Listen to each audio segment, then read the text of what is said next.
Vide ton sac, le podcast Nightline France qui donne la parole aux étudiantes et aux étudiants. Ce mois-ci, on parle reconfinement et santé mentale. Ça me manque le contact humain, de découvrir de nouvelles personnes, de rencontrer de nouvelles personnes. Ça me manque la fac me manque. Ça me manque de plus aller en amphi, parce que là, via un ordinateur, j'ai l'impression de plus regarder un film que d'être activement participante de mes études. L'une des choses qui me rend triste dans tout ça, c'est de ne plus voir le visage des gens en fait. Ça me manque énormément. Pouvoir transmettre des sourires, recevoir des sourires, pour moi c'est vital. Ressentir les émotions des autres via leurs expressions. Le premier confinement, pour moi ça a été un soulagement.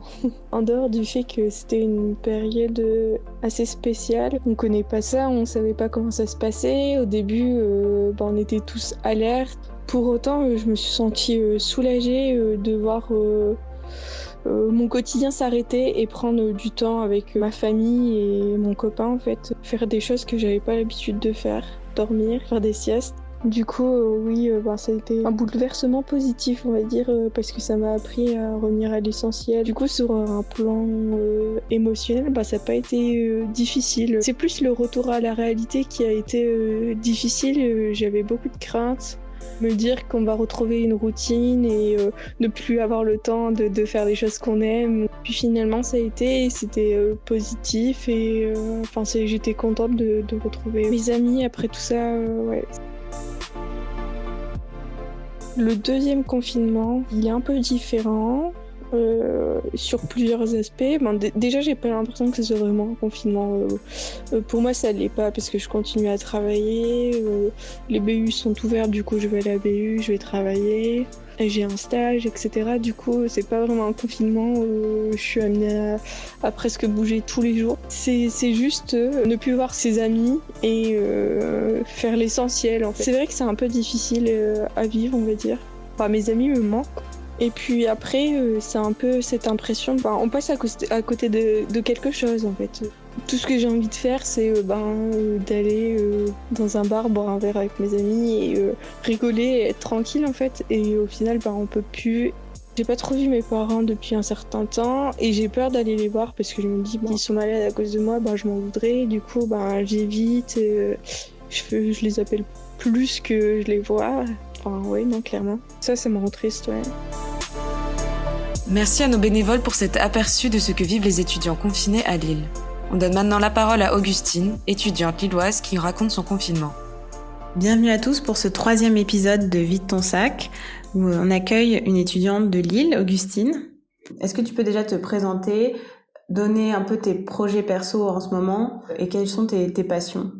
Oui, alors moi je m'appelle Augustine Kovout, j'ai 18 ans, je suis étudiante à l'Université catholique de Lille et je fais une licence de gestion, je suis en première année. Donc ça fait environ 1 an que j'ai commencé à développer mes réseaux sociaux, donc je suis présente notamment sur YouTube, sur Instagram, etc. Dans la vie de tous les jours, je suis quelqu'un d'assez actif, j'ai beaucoup de projets, notamment je participe à une association qui défend le cancer du sang, donc je fais beaucoup de choses, je fais toujours quelque chose, je suis jamais sans rien faire, disons, et c'est vrai que quand on parle du confinement, ça a été vraiment un gros changement dans ma vie. Et du coup, est-ce que tu viens de Lille à la base ou est-ce que tu es venue à Lille pour tes études ? Non, je suis pas originaire de Lille. J'ai déménagé là-bas pour mes études. Je suis dans un appartement étudiant. Et du coup, là, pour le confinement, enfin les confinements d'ailleurs, on peut peut-être revenir sur le premier de mars dernier. Comment ça s'est passé ? Est-ce que du coup, t'es rentrée dans ta famille ou est-ce que t'es restée dans ta résidence étudiante ? Alors pour le premier confinement, j'étais encore au lycée, donc la question s'est pas posée. J'habitais encore chez mes parents, donc ça a été évident. Pour le second, je suis également rentrée chez mes parents. Je pensais que être seule pendant une période aussi longue, ça serait compliqué, donc j'ai décidé de rentrer. Comment c'était la rentrée là cette année ? Alors la rentrée, je trouve que ça s'est relativement bien passé. Franchement, certes, il y avait une ambiance Covid qu'on pouvait pas enlever, il y avait des cours en distanciel, etc. Mais j'ai réussi à m'adapter, je me suis fait des amis, etc. Ça s'est plutôt bien passé, même au niveau des cours. J'avais réussi à trouver un certain équilibre et franchement, je m'y sentais assez bien. D'accord. Et du coup, au moment du deuxième confinement, comment ça s'est passé? Alors, en fait, avant l'annonce du confinement, on avait une semaine de vacances. Donc, pour cette semaine de vacances, c'était décidé que je rentrais chez mes parents pour y passer la semaine, etc. Et pendant cette semaine, on a eu l'annonce du confinement. Donc, au début, je pensais revenir dans mon appartement et vivre le confinement là-bas.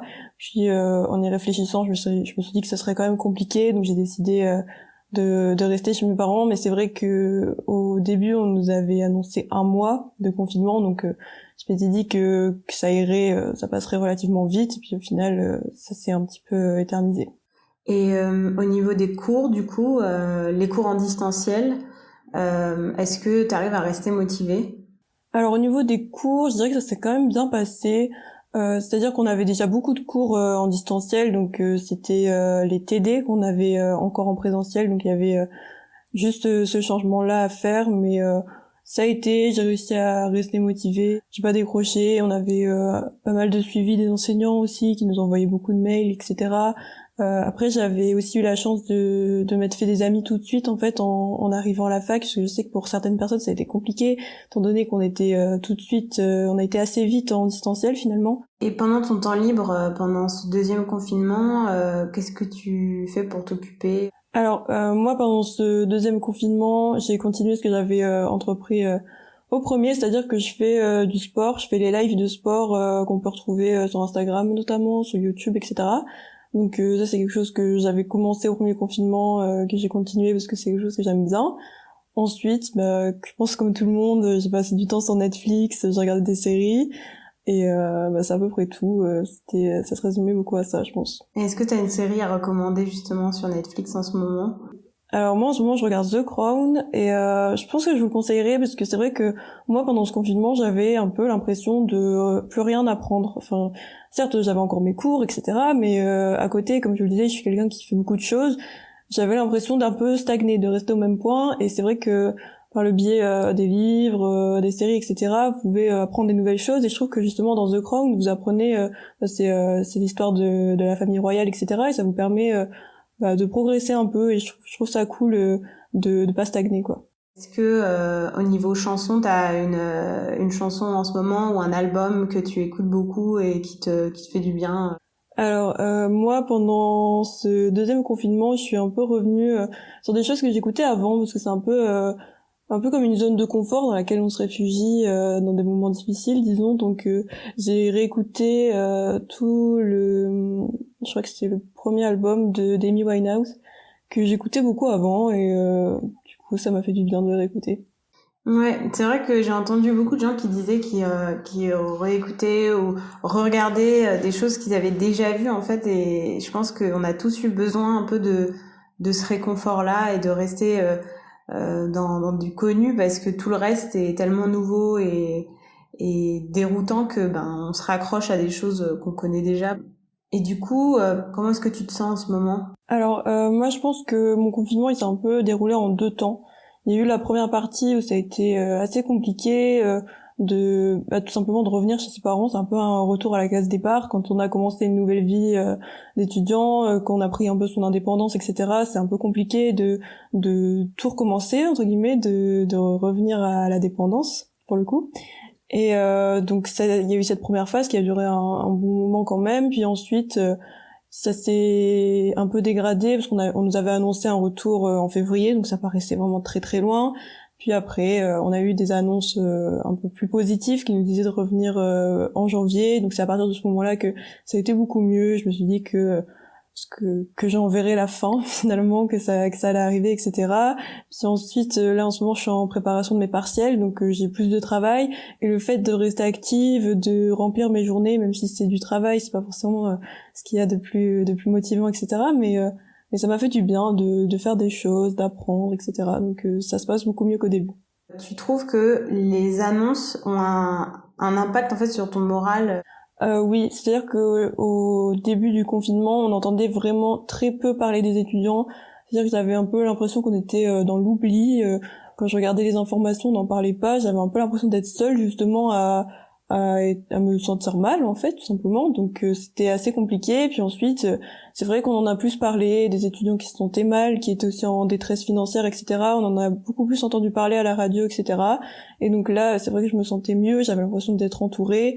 Et surtout, quand on nous a dit un retour possible en janvier, ça me donnait un objectif, entre guillemets. Je voyais une fin et ça m'a motivée. Et justement, dans ces moments où t'étais un peu plus déroutée par les annonces, etc. Est-ce que d'en parler avec d'autres personnes, ça a permis d'aller mieux? Justement, tu disais que tu t'es sentie moins seule. Est-ce que d'en parler avec d'autres amis étudiants ou tes proches, ça t'a permis d'aller mieux? Alors oui, au niveau de mes amis, c'est vrai qu'on faisait régulièrement des appels et ça fait du bien. Ça permet de voir qu'on n'est pas tout seul justement, parce qu'en plus mes parents ont continué de travailler pendant le confinement, donc j'étais vraiment seule à la maison toute la journée. Et savoir que il y avait mes amis aussi qui vivaient la même situation, que j'étais pas toute seule, ça me faisait du bien, notamment au travers des appels, des messages, etc.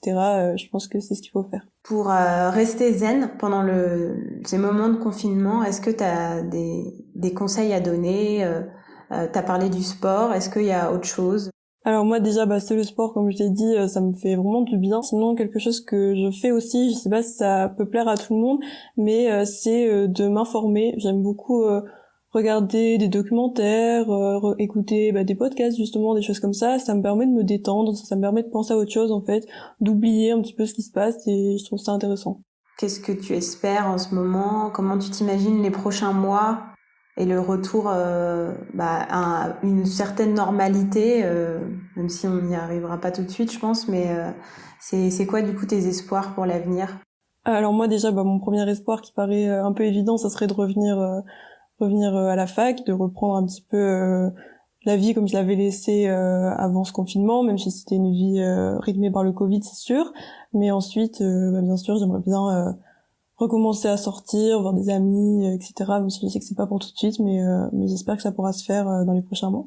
C'est vrai que pendant le confinement, moi, ça a un peu éteint ma créativité, c'est-à-dire que j'ai plus tourné de vidéos, je faisais plus de photos, etc. parce que c'est pas un environnement qui me stimule. Je sais qu'il y a beaucoup de personnes qui sont plus créatives quand elles sont chez elles, justement, c'est pas du tout mon cas. Donc j'espère que quand on pourra ressortir, refaire des choses, etc., je pourrai recommencer les vidéos et refilmer, refaire des photos, parce que ça me manque quand même un peu. Donc je pense que c'est mon projet.